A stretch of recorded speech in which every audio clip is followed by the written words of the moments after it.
तो स्वागत है आप सभी का स्टडी सर्किल में। और हम यहाँ सामान्य अध्ययन के तहत बात करेंगे यूनेस्को के विश्व विरासत स्थल के बारे में, जिसे कि अभी हाल ही में भारत में जो विश्व विरासत स्थल है उनकी संख्या 41 हो गई है।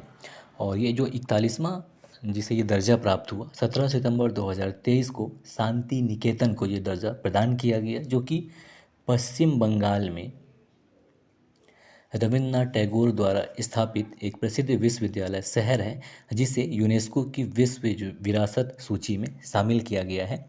और इसे शामिल करने का निर्णय सऊदी अरब के रियाद में आयोजित 45वीं विश्व धरोहर समिति की बैठक के दौरान किया गया।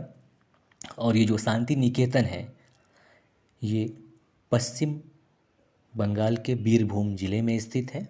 और मुख्य रूप से ये जो शांति निकेतन है इसे रविंद्रनाथ टैगोर के पिता देवेंद्रनाथ टैगोर के द्वारा 1863 में एक आश्रम के रूप में स्थापित किया गया था, जहां सभी जाति और पंथ के लोग एक सर्वोच्च ईश्वर का ध्यान कर सकते थे और उनको उसी हिसाब उनको शिक्षा प्रदान भी यहाँ पे किया जाता था।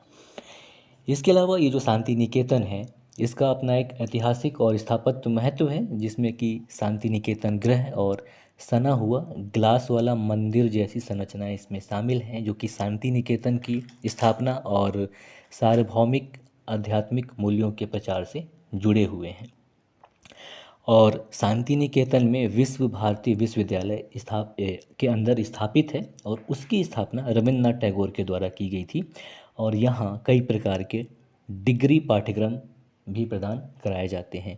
और ये जो विश्व भारती विश्वविद्यालय है इसकी स्थापना सन 1921 में की गई थी, जबकि इस आश्रम को वर्ष 1901 में रविन्द्रनाथ टैगोर के द्वारा एक गुरुकुल का रूप दिया गया और उसी स्तर से यहाँ पे शिक्षा दीक्षा दिया जाने लगा। और सन 1921 में विश्व भारती विश्वविद्यालय की स्थापना की गई और सन 1951 में संसद के एक अधिनियम के द्वारा इसे केंद्रीय विश्वविद्यालय और राष्ट्रीय महत्व का संस्थान घोषित किया गया। इसके अलावा जो इसके चांसलर होते हैं या कुलाधिपति वो प्रधानमंत्री होते हैं। और जैसा कि पहले बताया आपको, जो शांति निकेतन है ये पश्चिम बंगाल के बीरभूम जिले में स्थित है।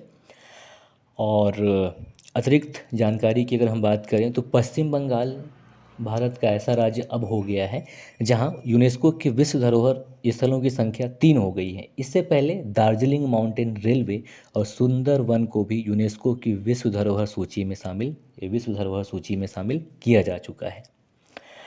और एक चीज़ बड़ा यहाँ पे ध्यान देने वाली बात है कि इससे पहले भी जब इनका 150वां जन्म दिवस मनाया जा रहा था गुरु रविंद्रनाथ टैगोर साहब का, तो वर्ष 2010 में भी यूनेस्को की विश्व धरोहर सूची में शामिल करने का प्रयास किया गया था। हालांकि उस समय इसमें सफलता नहीं मिली थी, परंतु अभी यानी कि 17 सितंबर 2023 को इसे यूनेस्को के विश्व धरोहर सूची में शामिल कर लिया गया है। और इसके करने के पीछे एक रीज़न ये भी है कि एक संस्था है जिसका नाम है इकोमोस, यानी कि international council of monuments and sites. इसके द्वारा इस ऐतिहासिक स्थल को यूनेस्को की विश्व धरोहर सूची में शामिल करने की सिफारिश की गई थी। अब बात करें कि इकोमॉस क्या है, तो ये फ्रांस की एक अंतर्राष्ट्रीय गैर सरकारी संगठन है इकोमॉस की अगर हम बात करें तो इसमें क्या है, पेशेवर, विशेषज्ञ, स्थानीय अधिकारी, कंपनी और धरोहर संगठनों के प्रतिनिधि शामिल होते हैं।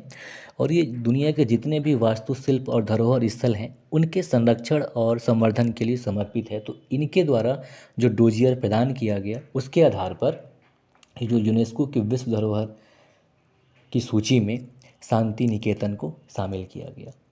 नमस्कार।